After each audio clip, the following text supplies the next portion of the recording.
Salve a tutti, oggi voglio svelarvi un piccolo segreto. Andiamo a vedere di cosa sto parlando. Questa è la moto in posizione invernale, poverina, ferma da mesi, non so neanche se si accende. Ma cosa vediamo qua? Vediamo le selle. Nel tempo vediamo se si accende. Chissà.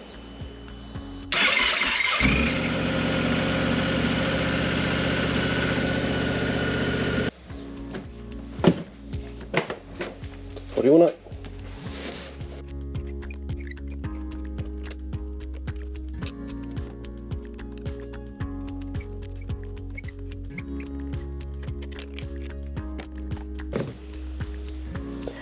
Fuori due. Eccola qua.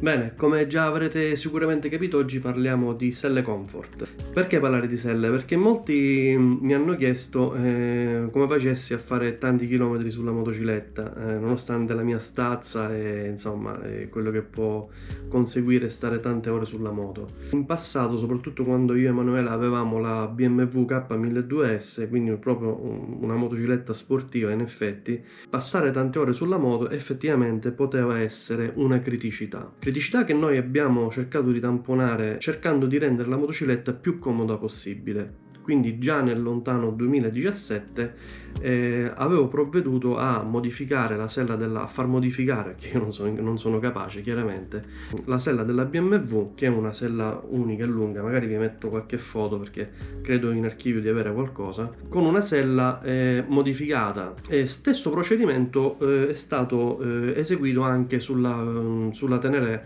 che stiamo usando attualmente. La Tenere è un po' diversa perché le selle di fatto sono due, quindi abbiamo la parte pilota e la parte passeggero che è distaccata, e tra l'altro questo può essere anche un vantaggio per personalizzare ancora di più le selle tra pilota e passeggero. Per rendere una sella più confortevole, fondamentali sono i materiali con i quali vengono rivestite all'interno. Secondo la mia esperienza nei tanti anni in cui ho usato motociclette, il materiale da evitare, a mio avviso, è il gel, perché il gel non è traspirante, tende a dare irritazioni, è venduto come un materiale indeformabile. Di fatto la sella cede. La promessa del gel è quella della sua indeformabilità, però la mia esperienza col gel è sicuramente negativa. Il materiale migliore a mio avviso è il memory foam, quindi il materiale in memory, e naturalmente poi questo memory deve essere sagomato in base alle proprie esigenze e lavorato da un artigiano che sia capace di trovare il giusto equilibrio tra strati più duri e strati più morbidi.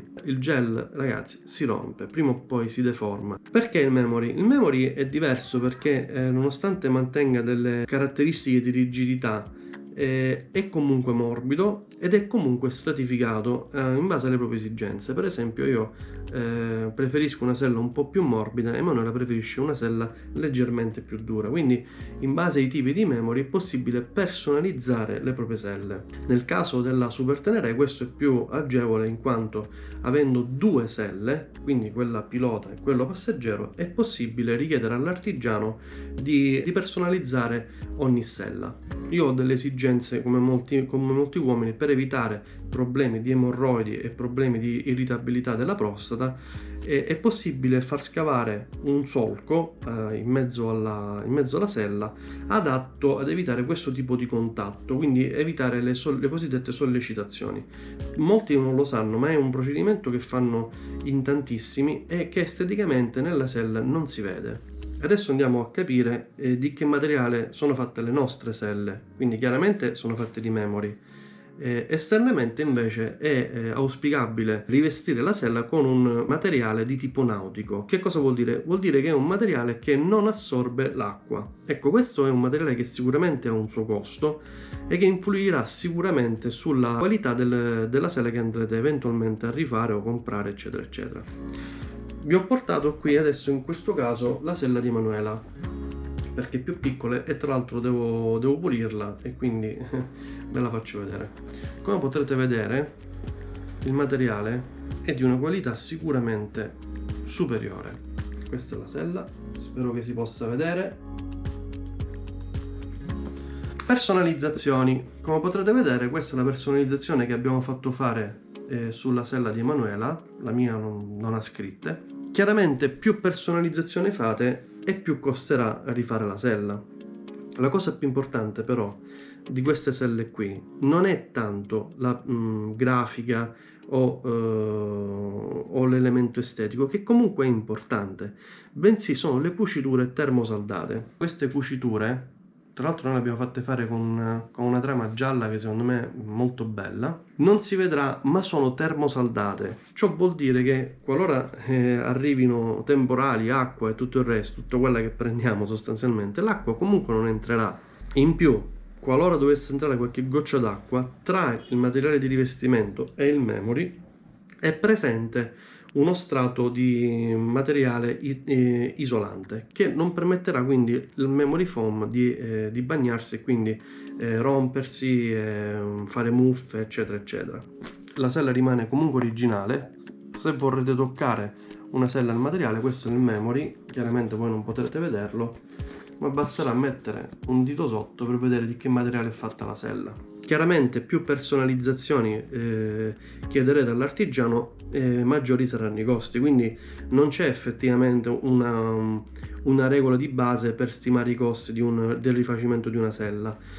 Potrei azzardare dicendo che una sella rifatta potrebbe aggirarsi tra i 200 euro e i 350 euro. Ciò dipende dal materiale e dalla personalizzazione. Da chi faccio rifare le selle io?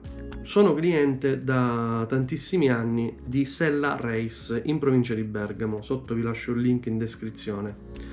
Il titolare si chiama Daniele Ubaldini, è una persona molto disponibile, una persona con la quale potrete sicuramente parlare e esporre quelle che sono le vostre esigenze. Lui ha un'esperienza incredibile. Nei lunghi anni in cui sono stato cliente non sono mai rimasto insoddisfatto, anzi ho mandato anche i miei amici e tutti sono rimasti molto soddisfatti. Ce ne sono tanti altri. Io ho scelto Sella Race perché secondo me il rapporto personale, di simpatia e tutto il resto è sicuramente fondamentale. Tengo a precisare che non sono sponsorizzato dalla Sella Race e non ricavo alcun tipo di compenso per dire quello che sto dicendo. Spero che qualcuno possa aver trovato elementi utili per la scelta della propria sella. Fuori c'è il sole, vado a fare un po' di manutenzione alla moto perché cominciamo adesso a davvero avvicinarci al momento della partenza, del prossimo viaggio. Ma ci saranno ancora probabilmente 1 o 2 video prima di partire, non tantissimi chiaramente perché viaggi ne abbiamo fatti quest'inverno. Ringrazio per le visualizzazioni e per i like che in questo periodo sono stati più del solito, e spero di non avervi tediato troppo. Ci vediamo alla prossima, ciao a tutti.